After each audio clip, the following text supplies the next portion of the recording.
வைகுண்ட ஏகாதசி மார்கழி மாதத்தில் வரக்கூடியது.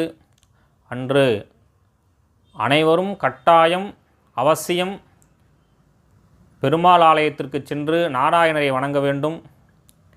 அன்றைக்கி போய் நம்ம எப்படி பெருமாளை கும்பிடணும், ஒரு துளசியை வாங்கி கொடுத்துட்டு சாமி கும்பிட்டு கையெழுத்து கும்பிட்டா போருமான்னா, 12 ஆழ்வார்களும் நிறைய பாசுரங்கள் பெருமாள் மேலாம் நிறைய பதிகம் பாடியிருக்கா. அந்த பதிகத்தை பாடி இல்லை அந்த பதிகத்தை காதால் கேட்டு பெருமாளுக்கு ஒரு துளசி மாலையோ துளசியை சாத்தி, செடியாய வல்விலைகள் தீர்க்கும் திருமாலே நெடியானே வேங்கடவா நின் திருக்கோயில் வாசல் அடியாரும் வானவரும் அறம்பெயரும் கிடந்து எங்கும் படியாய் கிடந்து உன் பவளவாய் காண்பேனே. இது போன்ற பாசுரங்களை பெருமானிடத்தில் பாடியதை கேட்டு வைகுண்ட ஏகாதசி என்று இறைவனை வணங்குவோம் என்று பிரார்த்தனை செய்து கொள்கிறோம். சர்வத்திர கோவிந்த நாம சங்கீர்த்தனம் கோவிந்தா கோவிந்தா.